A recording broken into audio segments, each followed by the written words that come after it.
All right, quick video on how to replace a impeller or an impeller. An impeller. And proper English. Okay, so we just finished our Coast Guard inspection. What happened, Matt? What happened to this? It burned up. So when you guys do any work on any boat or anything, like Matt changed the hose the other day for the sea strainer, and it's from the through hull. So he shut down the through hull valve, replaced the hose, and then never turned back on the valve. And so what I told him to do is what we call a lockout tagout. So if you notice, I'm working on this engine right here. If you come up to the dashboard, I've got the key in this one and no key in this one. So that's locked out, tagged out. So and tagged out means that we've actually put a warning on there saying, hey, don't start this engine, idiot. It's in the middle of being serviced. So whether I come on board, Matt comes on board, the owner comes on board, or anybody comes on board, they'll know not to start that engine because something's wrong with it. So as I was going out this morning to do my rounds, I started smelling something, and I thought that was odd, and the engine seemed to be a little different in terms of the sound. So I throttled back, and sure enough, I knew instantaneously what it was. So I just actually shut the engine down. Only got it up to about 180 degrees, which is literally operating temperature. So nothing really happened to the engine. I just drove to the job and back on one engine. But this is what happens, all burned up. Now, the other concern that I've got is that this basically has melted.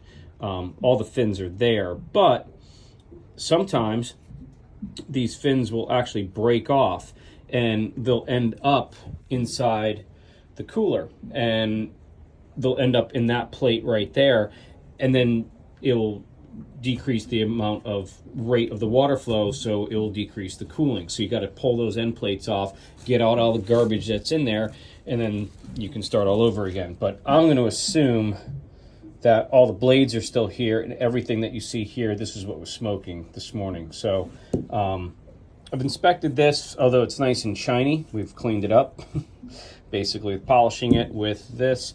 It should be okay. So here's the new one. You can see that it's got all the little ends on it, and it goes right there. So there's the shaft, and it goes right on there. So this is a real easy one to replace. So I'm going to get some Dawn and lube this up and put it in. I'll show you the process of that. A lot of times these things will come with a little grease packet.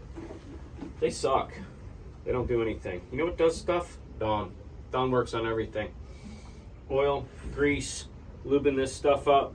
This works the best. I've tried those packages before, and they literally, I've kicked my ass trying to get that stuff in. And if you take a little bit of Dawn and just rub it around all these fins and right on the inside, this one's a little bit different than normal because you're actually taking the housing out, where on everything else you're actually pulling the impeller out of the housing. So I put the impeller straight on the shaft, and then I've lubed up the inside of this, and then I'm going to try and press it in. So I know that this is the bottom side and that's the top side. How do I know that? I don't know, because I looked at it before I took it off. But make sure you don't lose your O-ring. That's the only seal you got. And if you notice on most of this stuff, these are all paper gaskets. They are micro thin. They're literally just paper. That's what holds it. I mean, it's rip it and tear it like paper. So this one has an O-ring. So I'm going to try with the Dawn to stuff this in. There's only 3 little bolts, nuts, that hold this thing on. So you just gotta kind of squeeze her in. I mean, just like that. Love Dawn. Oh, it's so good. Works awesome. So always carry a round of Dawn in your truck. A bottle of Dawn. Then I gotta get my gasket to line up. Ugh. The worst thing about this is, let's see, where does this go?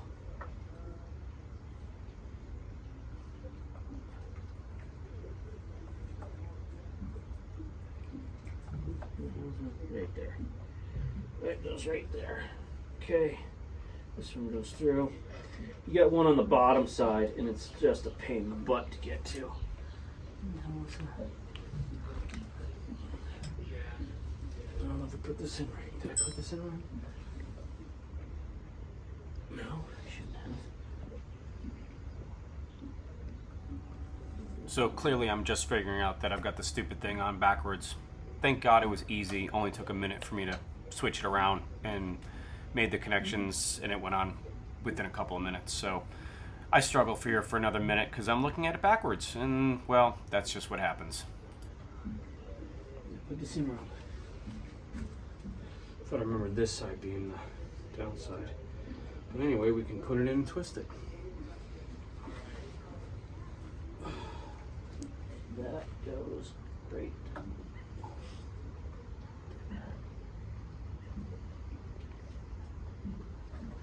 Keyway.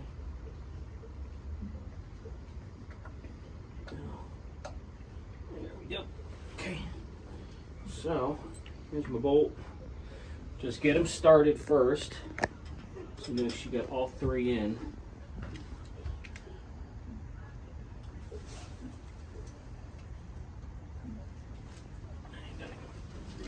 Housing. That sounds like something dropped. Yeah. Wow. That's the old one. But I lost an E-clip. I heard that fall. We have new E-clips, don't we, Matt? Matt? What? You can... So, we have an old E-clip. But I don't see... This is too big, I think. Or maybe I just knocked it off. No, I just knocked it off, I think. Okay. E-clip reinstalled. Perfect. Right. There we go. That's through. All right. You want to tell them what's going on with the Detroit Diesel? Oh, about how the threads on the blower are completely, totally shredded and torn out, and now the rods don't have anything to screw into. So what do I gotta do? Gotta take the whole entire freaking thing apart again. That's awesome. If you're not doing stuff 2-3 times in boating, you're missing the mark. You're not doing it right. You're just not having enough fun. You've got to do things at least 3 times. Twice if you're really, really lucky. So, anyway, when I was threading those things in there, they didn't feel right. They felt really freaking loose. Really, really loose. And I said, well, okay, I mean, that's, I guess, maybe the way it is and it goes, but no such luck. So I bought new rods, new studs. Can't get any of these things in. And yeah, they just popped right out with 0 pressure on it. So I'm gonna try to lean over this way so I can get a good handle on it. So anyway, we're gonna have to eventually rip that down. We got a bunch of clients on board. I was really hoping we could have all that stuff kind of wrapped up by now, but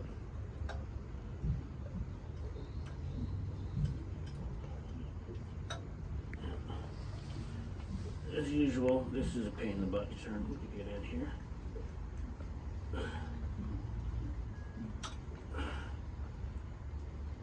Oh my god. They don't make it easy. The bolts are on the back side. Should just screw in. They don't. They don't. God. Gotta do everything by one hand. And then the bottom one. None of this stuff's hard, it's just not easy either. And you can see working on this engine that there's about 0 room across this engine bay. If you watched some of our other videos on this boat right before our last Coast Guard inspection, before we sent it to the yard, we had to pull the entire engine out of the boat for motor mounts. Oh, God. I'm going to drop this in the bilge, because remember, if you're not dropping stuff in the bilge and doing a bilge God offering, you're just not doing it right either. So, why'd the job take you so long? Oh, I don't know. Because we're working in tiny little spaces. Nothing works properly. Alright,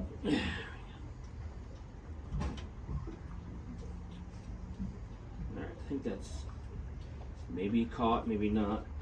We'll strip that one. That'll be good. That's why there's 3. So you get 2 out of the 3, you're lucky. It's still holding it in place. Right, Matt? Yep. There you go. That's fine.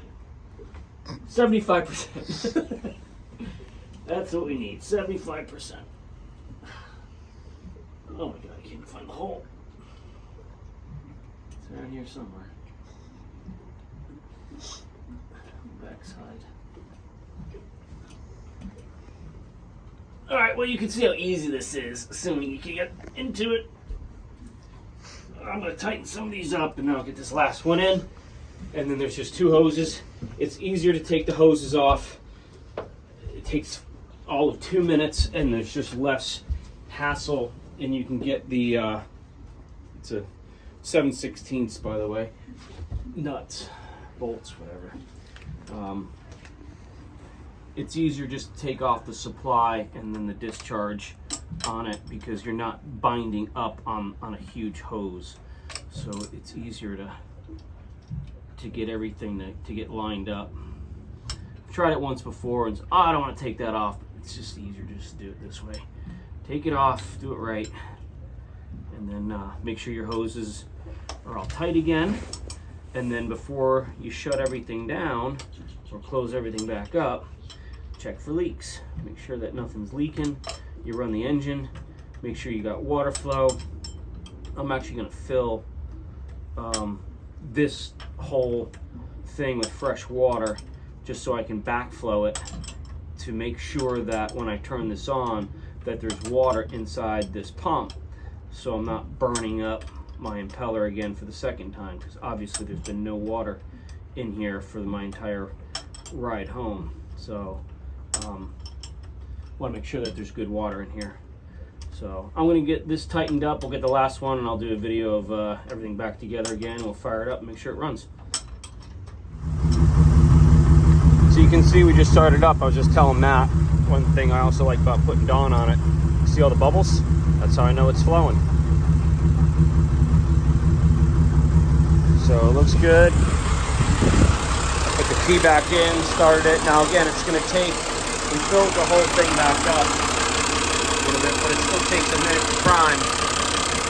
So, nice and cold. We should be good to go. I don't see any drips.